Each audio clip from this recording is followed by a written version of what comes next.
find that the more years that I live, the more scars I seem to accumulate. I think the first scar that I received came as a 3-year-old. I have no memory of this. This has just made its way into the family lore. I was carrying a bundle of sticks, like tiny logs or sticks that had been cut. I was ambling along the yard when I tripped over something, and down went the pile of sticks, and down went me, and down went my lip into the edge of one of those sticks. Split it open, got, I think, a stitch or two, and still to this day, have a little tiny scar that I think has scarred my mother more than it actually scarred me. And then there are the whole host of childhood incidents. 5 years old, going over the top of the handlebars of my bike onto the asphalt and splitting my chin open, and another round of stitches, another nice scar. There's the time I reopened that same scar swimming at the pool and hitting the bottom of the pool as I was going along. There are the scars I can feel with my tongue on the inside of my lip from other bike wrecks, other times of going over the handlebars.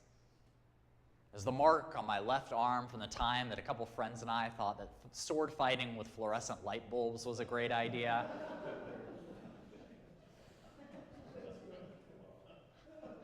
Unfortunately, my parents sometimes listen to this, so I'm trying to try not to give any new revelations. There's the mark above my left elbow where a friend decided pumping a BB gun a few too many times and shooting at me was a great idea. I managed to penetrate into my arm. There are the scars from a number of knee surgeries, from an ACL tear, and other meniscus incidents over the years. There's the line along my collarbone from yet another bike accident.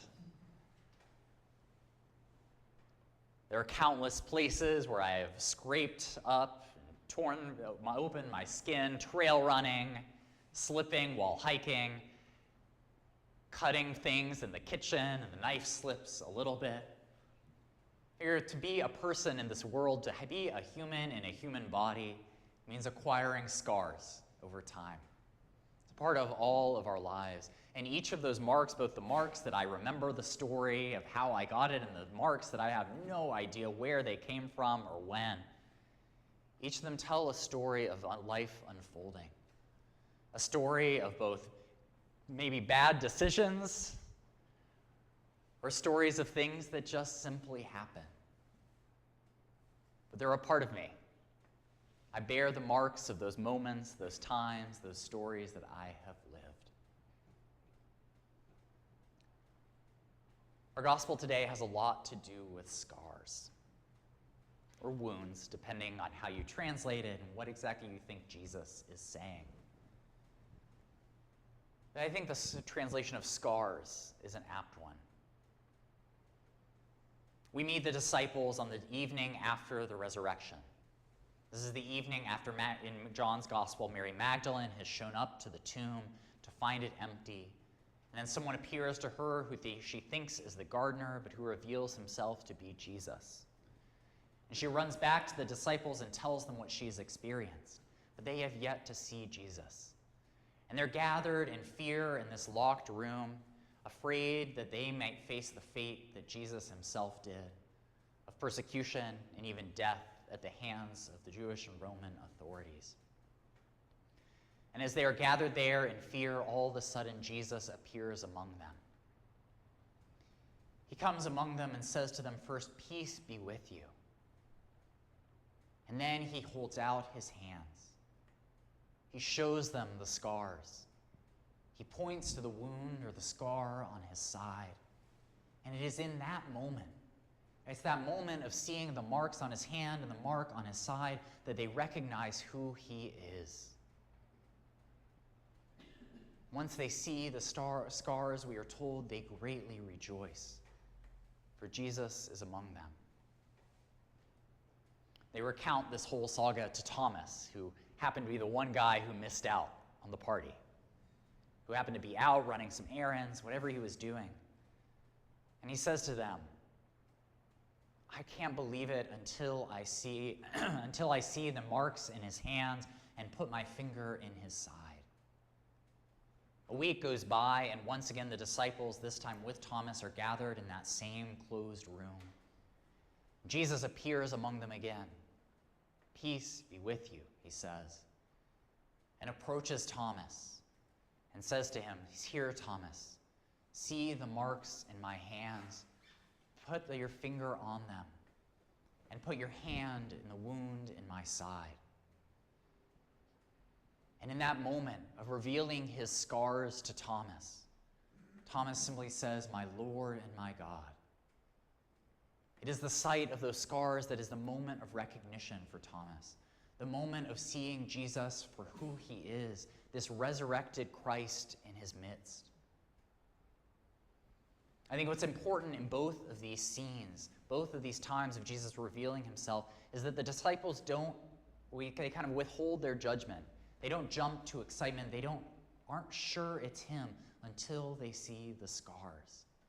Because it is those scars that prove to them that this is not just an apparition or sort of fanciful collective imagination. This is not like ghost Jesus who is like half materialized in their midst. But this is the same Jesus Christ who walked with them along the Sea of Galilee, healing the sick and casting out demons and teaching them, who raised others from the dead, the same Jesus who walked on water, the same Jesus who met them out in the middle of the stormy sea and calmed it.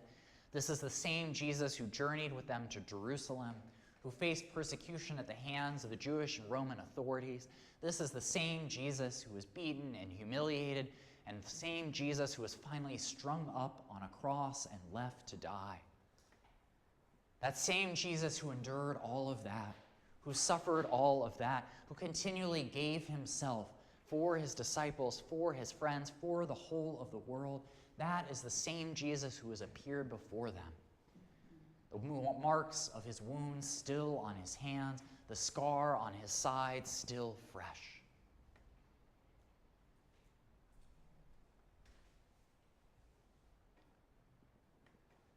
Why does the resurrected body of Jesus still have scars? We believe the kingdom of God is this place where we will be restored to perfection with God, where everything will be wiped away and will be welcomed in as our most perfect, most shiny, most cleaned up selves. Why does Jesus have these scars? It's because those scars make him who he is. Those scars reveal who God called him to be, who he offered himself to be. Those scars tell us something essential about Jesus. That's why the disciples were unable to recognize him until they saw them. Those scars are the reminder of what he endured, what he suffered, suffering the worst violent impulses of humanity, and how God took that suffering and transformed it into new life, new hope, a new promise from God to God's people, that they too will be resurrected in love.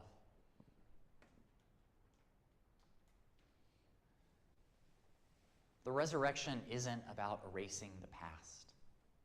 It doesn't take away all of the pain, all of the suffering, all of the hardship that came before it. It's not about wiping the slate clean.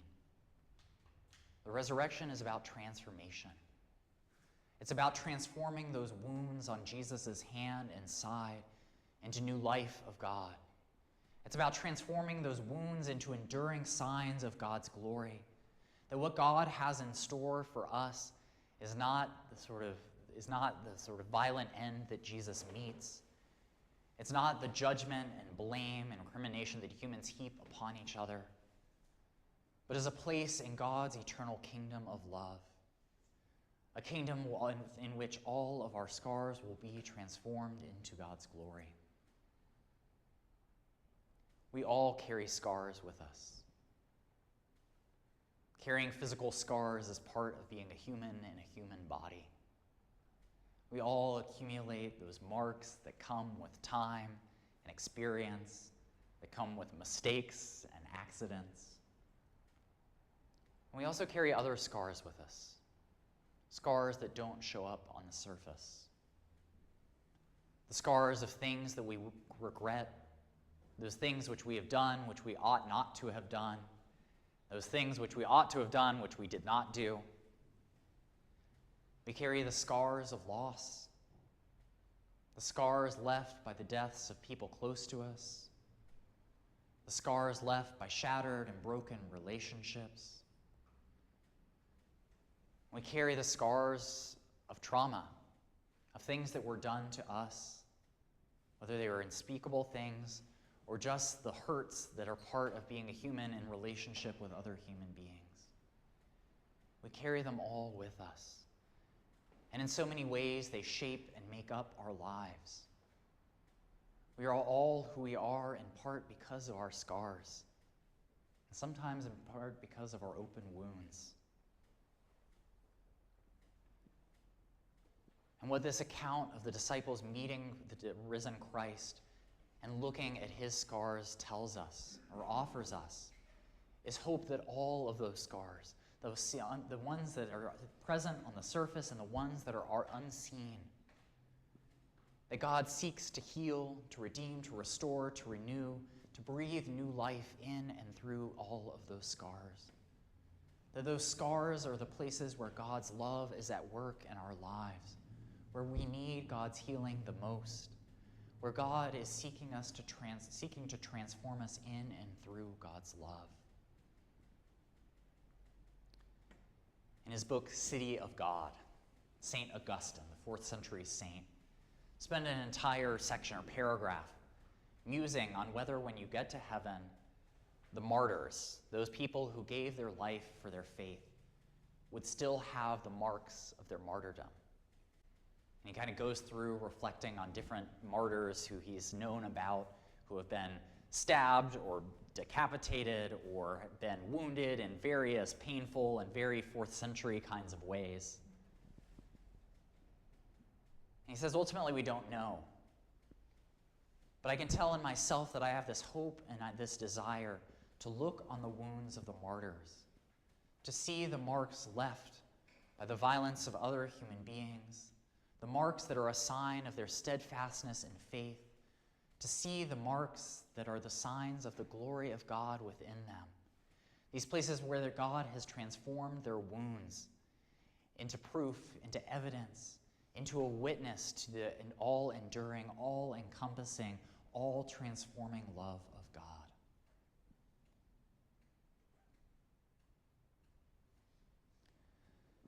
So as we continue our celebration of Easter, our celebration of the resurrection, may we, like those first disciples, look upon the scars of Jesus and to see them not just as signs of the violence that humans commit against one another, but signs of God's transforming and life-giving love. May we experience that resurrecting love of God at work in ourselves, breathing new life into those places that bear the memory of past pain. May we find that the scars that we bear are the places where God is seeking to transform us, to remake us in and through God's love, to redeem us, to bring us to wholeness, to bring us into deeper relationship with God and to one another.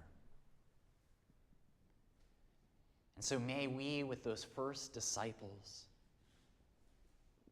stretch out our scarred and wounded hands and proclaim, Alleluia, Christ is risen. To which we respond, Lord is indeed. Alleluia. Alleluia.